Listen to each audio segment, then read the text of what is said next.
What is your name and what seat are you running for? My name is Andrew Hutchinson. I'm running for First Ward of City Council. And tell us a little bit about yourself and why you're running for City Council. Sure. So I'm a lifelong Columbia resident. I grew up here, went to school all the way through here. We'll be graduating from the University of Missouri in May.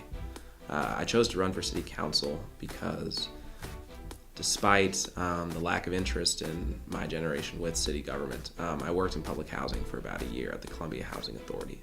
My time there and my time organizing an independent arts collective that's been running for about 2.5 years that does grassroots fundraising for various organizations here in town led me to meet lots of different people, whether that be students or families that I met through public housing, or local artists in the North Village Arts District, plus working pretty much full-time since I was in high school, led me to meet a lot of business owners, specifically active in the First Ward, whether that be downtown or on West Broadway.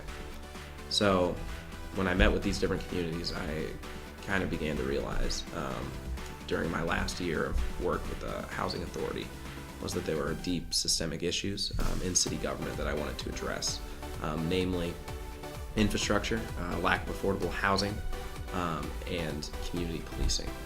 Basically, it all comes out to increasing outreach for city government and encouraging responsible development that'll benefit the citizens of Columbia. Last year at the Mayor's Appreciation Breakfast, the Columbia Chamber released a local agenda that contained priorities for the year. What are your priorities and what do you want to accomplish? My priorities, as I had mentioned previously, are in my platform, which is infrastructure, community policing, and affordable housing.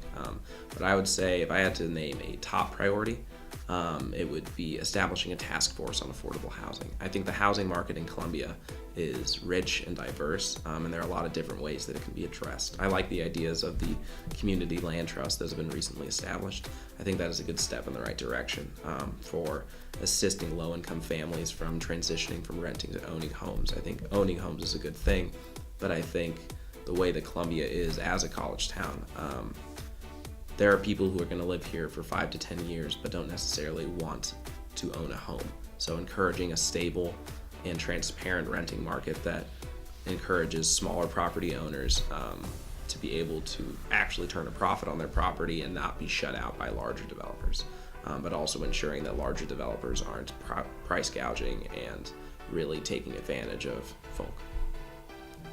There are two priorities that are very important to the Chamber's membership: advocating for funding that will benefit the airport and new terminal construction, and developing a comprehensive plan for funding public safety. Where do you stand on those two issues? And if you are supportive, how would you advocate to advance these two priorities? I do generally support those two issues, but I think the devil is in the details in the sense that how you go about accomplishing those is incredibly important. For instance, when it comes to actually funding the expansion of public safety and ensuring that we have enough cops, have enough firefighters, I'm fully in favor of raising taxes, but I think we have to ensure that the taxes that we raise are progressive rather than regressive.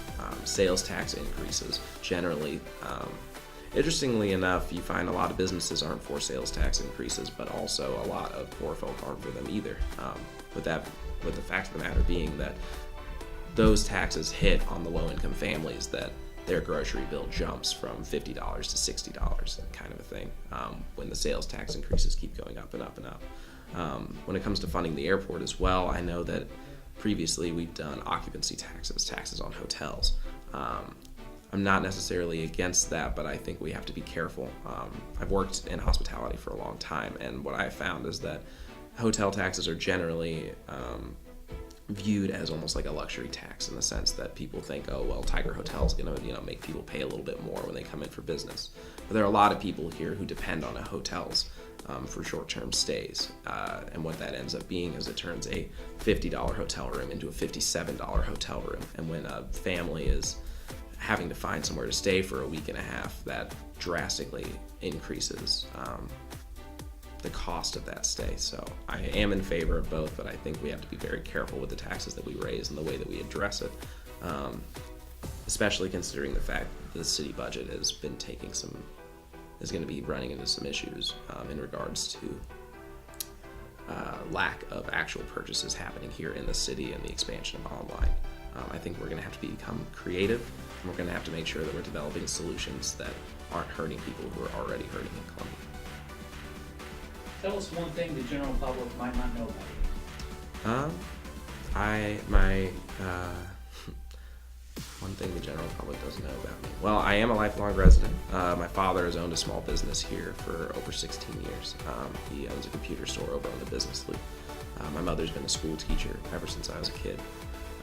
My father and my mother, though drastically different people, one a teacher, one a businessman, taught me that it's important whether you're teaching kids or whether you have 5 to 15 employees, depending on how the market's doing, that you have to make sure that when you make decisions, you're making them for the best of everyone, not necessarily for the best for yourself.